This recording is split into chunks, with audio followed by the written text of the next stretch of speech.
ডাকযোগে ভোটদানের নিয়ম আরও কঠোর করতে প্রেসিডেন্ট ডোনাল্ড ট্রাম্পের নির্বাহী আদেশ কার্যকর করার অনুমতি চেয়ে সুপ্রিম কোর্টে আবেদন করেছে ট্রাম্প প্রশাসন। কিন্তু সাবেক ফেডারেল প্রসিকিউটর জয়েস ভ্যান্স মনে করেন, এই পদক্ষেপের পেছনে রাজনৈতিকের চেয়ে আইনি কৌশলই বেশি কাজ করছে। তার ভাষ্য, মধ্যবর্তী নির্বাচন ঘনিয়ে আসায় সুপ্রিম কোর্ট সম্ভবত এই মুহূর্তে কোনো গুরুত্বপূর্ণ নীতিগত সিদ্ধান্ত নিতে চাইবে না। একই সময়ে সাবেক ডেমোক্রেটিক সেনেটর বারবারা বক্সার সতর্ক করেন, সেভ আমেরিকা অ্যাক্ট পাশ হলে নারী, সংখ্যালঘু এবং অন্যান্য নির্দিষ্ট জনগোষ্ঠীর ভোটাধিকার প্রয়োগ আরও জটিল হয়ে পড়তে পারে।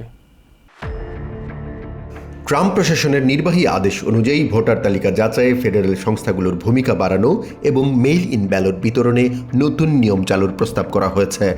কিন্তু 23টি স্টেট এর বিরোধিতা করে আদালতের দ্বারস্থ হয়েছে। তাদের যুক্তি, সংবিধান অনুযায়ী নির্বাচন পরিচালনার ক্ষমতা মূলত স্টেটগুলোর হাতে এবং ফেডারেল সরকার সেই ক্ষমতা নিজেদের হাতে নিতে পারে না। নিম্ন আদালত ইতিমধ্যেই প্রশাসনের নির্দেশনা স্থগিত করেছে। এখন সেই সিদ্ধান্ত বাতিলের আবেদন নিয়ে সুপ্রিম কোর্টের দ্বারস্থ হয়েছে ট্রাম্প প্রশাসন। সাবেক ফেডারেল প্রসিকিউটর জয়েস ভ্যান্সের মতে, সুপ্রিম কোর্টে মূল প্রশ্ন হবে শুধু নীতির বৈধতা নয়, বরং নির্বাচনের এত কাছাকাছি সময়ে নতুন নিয়ম কার্যকর করা কতটা গ্রহণযোগ্য তার বিবেচনা করা।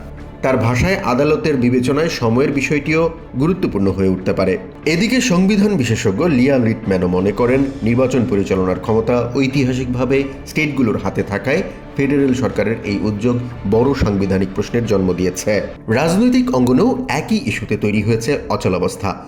President Donald Trump Senate majority leader John থুনের প্রতি আহ্বান জানিয়েছেন সেভ আমেরিকা অ্যাক্ট পাশ না হওয়া পর্যন্ত সেনেটের অধিবেশন চালিয়ে যেতে। এমনকি বিলটি দ্রুত পাশ করতে ফিলিবাস্টার নিয়ম বাতিলেরও আহ্বান জানিয়েছেন তিনি। তবে জন থুন স্পষ্ট করে বলেছেন, কয়েক সপ্তাহ ধরে আলোচনা হলেও বিলটি নিয়ে এখনও সেনেটে পর্যাপ্ত সমর্থন তৈরি হয়নি। ফলে প্রয়োজনীয় ভোট ছাড়া এগিয়ে যাওয়া বাস্তবসম্মত নয়। পাঞ্চবোল নিউজের সহ-প্রতিষ্ঠাতা জেইড শেরম্যানের বিশ্লেষণ অনুযায়ী বিলটি সেনেটে পাশ করানো সহজ হবে না, কারণ অনেক রিপাবলিকান সেনেটরও দীর্ঘ সংশোধনী বিতর্ক এড়াতে চান, যা নির্বাচনের ঠিক আগে রাজনৈতিকভাবে ঝুঁকিপূর্ণ হয়ে উঠতে পারে।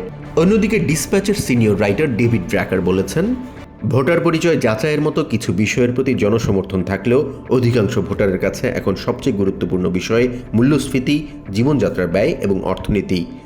ফলে ভোটিং আইন নিয়ে বিতর্ক নির্বাচনী প্রচারণার প্রধান ইস্যু হয়ে উঠবে কিনা তা নিয়েও প্রশ্ন রয়েছে। এদিকে সাবেক ডেমোক্রেটিক সেনেটর বারবারা বক্সারের অভিযোগ, সেভ আমেরিকা অ্যাক্ট শুধু পরিচয় যাচাইয়ের মধ্যে সীমাবদ্ধ নয়। তার দাবি, প্রস্তাবিত কিছু বিধান নির্দিষ্ট জনগোষ্ঠীর ভোটাধিকার প্রয়োগকে কঠিন করে তুলতে পারে, যা ভোটার দমনের শামিল। রাজনৈতিক বিশ্লেষকদের একাংশ মনে করছেন, নির্বাচন যত ঘনিয়ে আসবে, ভোটিং নীতি ও নির্বাচন নিরাপত্তা নিয়ে বিতর্ক আরও তীব্র হতে পারে। একই সঙ্গে সুপ্রিম কোর্টের সিদ্ধান্ত এবং সেনেটের সেভ আমেরিকা অ্যাক্টের ভবিষ্যৎ দুটি মধ্যবর্তী নির্বাচনের আগে গুরুত্বপূর্ণ রাজনৈতিক ইস্যু হয়ে উঠতে পারে। জাহান মিথুন, TBN 24 নিউজ ডেস্ক।